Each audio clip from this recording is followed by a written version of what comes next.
locked in to the hottest station on the planet. Resistance is futile. The revolution has begun.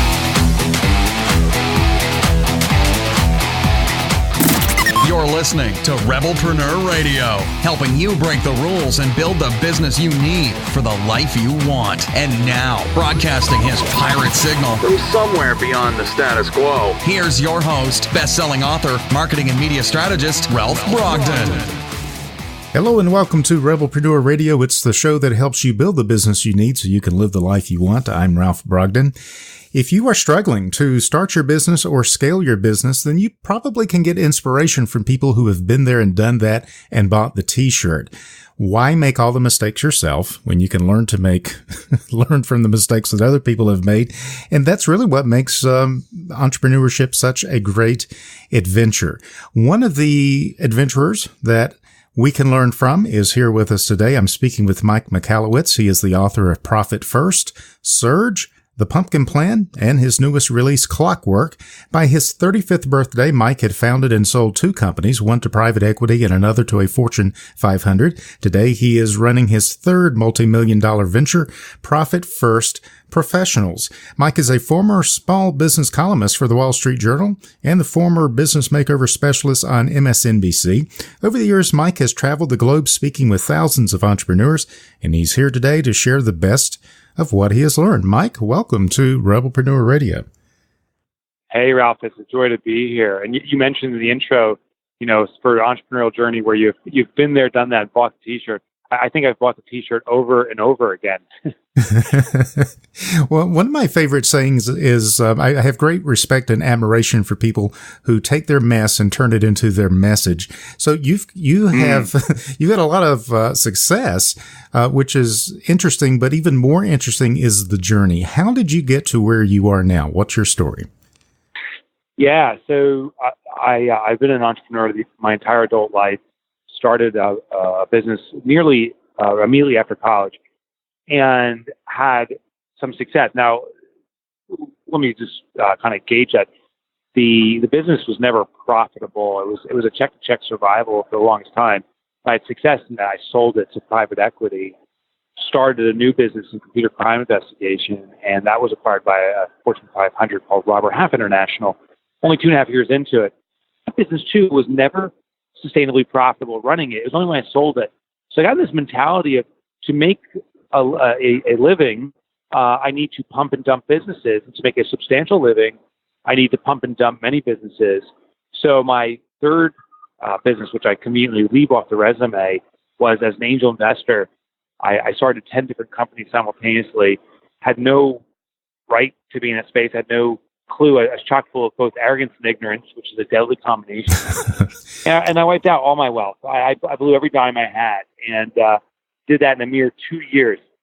And that was my awakening, because I got a call from my accountant. He said, "Mike, I never thought I'd say this to you as a professional, but it's my recommendation that you declare bankruptcy," something which I never did. I didn't feel my creditors were responsible for my errors and my arrogance, but I did lose my house over it. I lost my possessions. We had to start from ground zero, and it was devastating. But I'm now grateful for that period of time, because what happened is that the arrogance I had was torn out of me. I realized I didn't know much about entrepreneurship, and I also felt that I could now start from ground zero, a new journey on figuring out what I'd done wrong, to simplify it and to challenge the standard entrepreneurial notions and beliefs, and decided to become an author. So that was 11 years ago. I became an author and decided to try everything I can to simplify entrepreneurship for myself, but also for others. And so today I'm a full-time author. I do have an equity stake in multiple businesses, but they're run by very competent, more competent than me people, and I just go out and try to learn more and more about the businesses that I own and other businesses, find ways to simplify it, write books about it, and do that again and again and again. Very exciting. Now, the tagline on your website is intriguing. Entrepreneurship made simple. Why is business so complicated? And what is the the wisdom behind your simplicity? I think entrepreneurship is complicated, well, for many reasons. But I think a predominant reason is I think it's human nature to bring complexity to things. Like, if it's easy, why isn't everyone doing it? Is it a common belief, right? If it's really easy, why doesn't everyone do it? And I'm not saying entrepreneurship is that easy, but it does get confused with simple. Simple simply means that there's succinct solutions or ways to drive your business forward. It doesn't mean it's easy. It requires effort. But one example, and I read about it in Profit First, is that many entrepreneurs have been told and believe that profit comes last. It's the bottom line. And I found in my own business and businesses I've worked with that for many businesses never happened. And I started to say, well, what's the cause behind this? And what I've concluded is when we're told something, in this case, comes last, profit comes last, the bottom line, it's human nature to say it's insignificant or can wait. So for most of us, profit is something we only consider at the end of the year. We're lucky if we consider it once a quarter. And so a way to simplify this is, well, let's take our profit first. Basically, it's the pay yourself first principle. We take the money out first, transfer the money to a hidden account from ourselves. We take that profit and run our business off the remainder. And I'm very blessed now. Many businesses, over 150,000, have implemented this strategy. And so we've made documented case studies. They're way more successful. It simplifies the process from trying to figure out how do we drive more profit, what do we need to cut costs, what do we need to do. Simply taking your profit first, and then your business, quote unquote, speaks to you, and you have to make sure that the business expenses comply with what's left over. So this is one example of taking something that's perceived as more complex and simplifying it. I really like that example, and it reminds me of that great little parable book, The Richest Man in Babylon, and that's the principle. Yeah. Pay yourself first. You've applied it to business in a very neat way. So we pay the profit in the business first to ourselves, which is the whole purpose. Right. And then I would imagine whatever is left over is what we have to work with. And that really simplifies the decision-making process when you're trying to figure out, well, do we need more people? Can we afford the people we have? Do we need to buy more real estate? Can we afford the assets we have? You're thinking, because you have simplified the process, putting the profits first, it really sharpens your thinking and makes the decisions coming after that a lot more focused, doesn't it? It does. And it allows you to default to what I find to be the typical nature of most entrepreneurs. So when I go and I speak to audiences, I'll ask them by a show of hands, I'll say, who here does bank balance accounting? And what I mean by that is we don't necessarily look at the accounting system, the income statement and the cash flow and the balance sheet. Instead, we log into our bank account, see what balance we have, and then based upon our balance, we make a decision. I have money, I can spend it. I don't have money, we need to sell something. And people, I would say 90% of the room raises its hand. A few people have the alligator clause. They're embarrassed to admit it. But what I discovered is that's the human nature or the standard nature of most entrepreneurs is to do bank balance accounting. And so what I argue is instead of trying to change yourself, trying to master accounting, go back to school for that. If you're already logged into your bank account, let's set up a system at your bank account that naturally intercepts your natural behavior. So we set up these accounts at your bank. It's like the Richest Man in Babylon, the envelope system. Mm-hmm. So when money goes into your business, we divide the money up. Instead of having one account and saying, I have say $10,000 came in. I have $10,000 to spend. A part of that gets carved up into profit. A part of it carves up into tax reserves, perhaps some tax liability. Part of it gets carved up into the pay of the owner, which is different than profit. Profit is a shareholder reward. Owner's compensation is compensation for being an owner-operator. Part of it goes to operating expenses.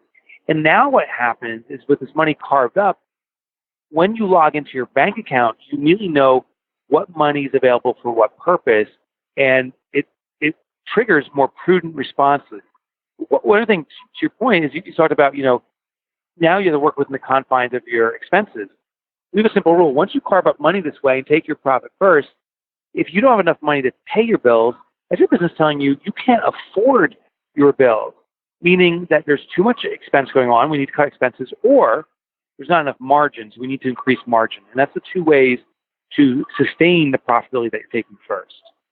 I really love that. And I notice on your website, you've got testimonials from people we would all recognize, but the one that jumps out at me is the one that I quote all the time, which is Michael Gerber. And he is kind of the I guess the godfather of Rebelpreneur Radio, even though he doesn't look like it, right? The way yeah, especially with the fedora he's wearing now. But he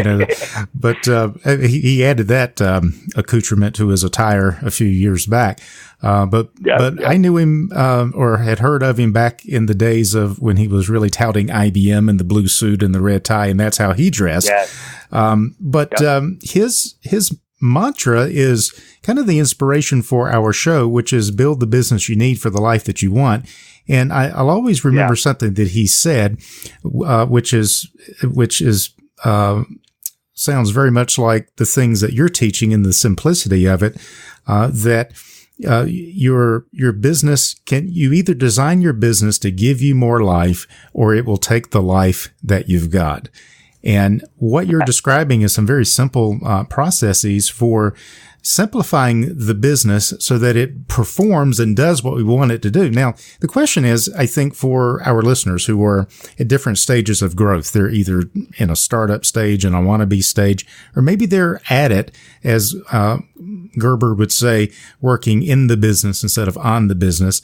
And then they get a hold of your books and your materials and they think about scaling. The question is, does this envelope system and pay yourself first, does it work for larger companies? Right now, you're in the middle of a multi-million-dollar venture. Is it working at that level as well as it does at the small business level?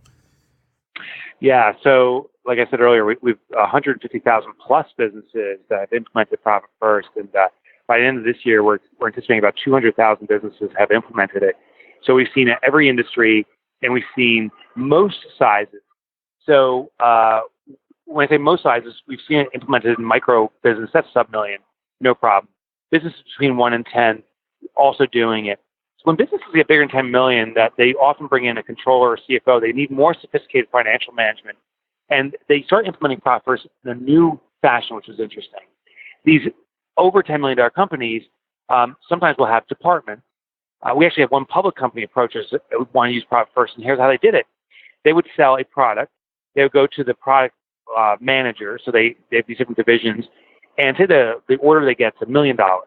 They would go to the project manager and say, you have an $800,000 order, make it profitable. What they did is they already took out the 20% of profit. Now, in the past, they used to go to these project managers and say, here's $1 million, make it profitable. And the project manager would post a 5% profit, for example. Now it's the exact same project manager, the exact same product effectively, but instead of saying it's $1 million, they take the 20% off, give it to the project managers, they make it profitable, and they still do it 5%, which simply points to the fact that these businesses, even with these sophisticated metrics and all this monitoring, people are still running it. And people, unfortunately, not fall victim, but we complied, maybe it's a better word, with this concept called Parkinson's law.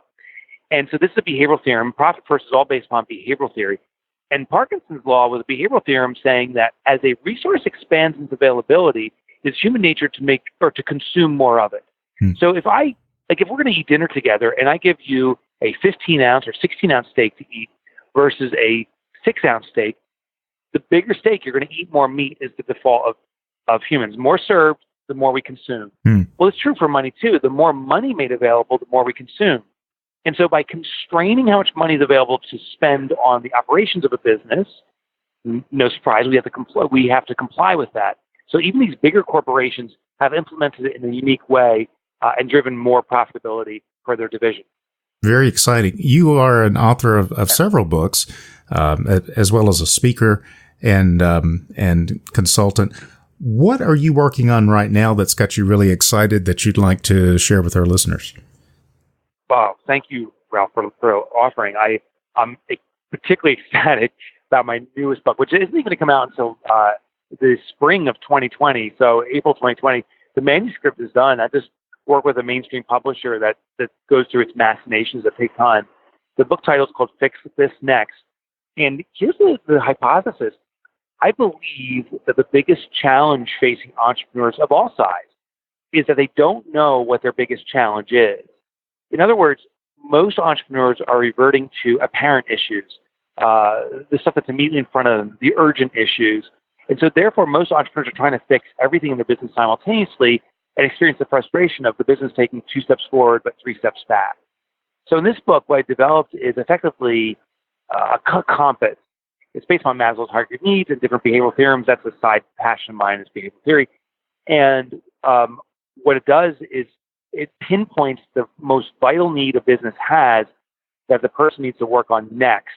And by sequencing this process, we tackle the big impactful issue after big impactful issue, and the business will move forward very rapidly. So that's what I'm working on and excited about.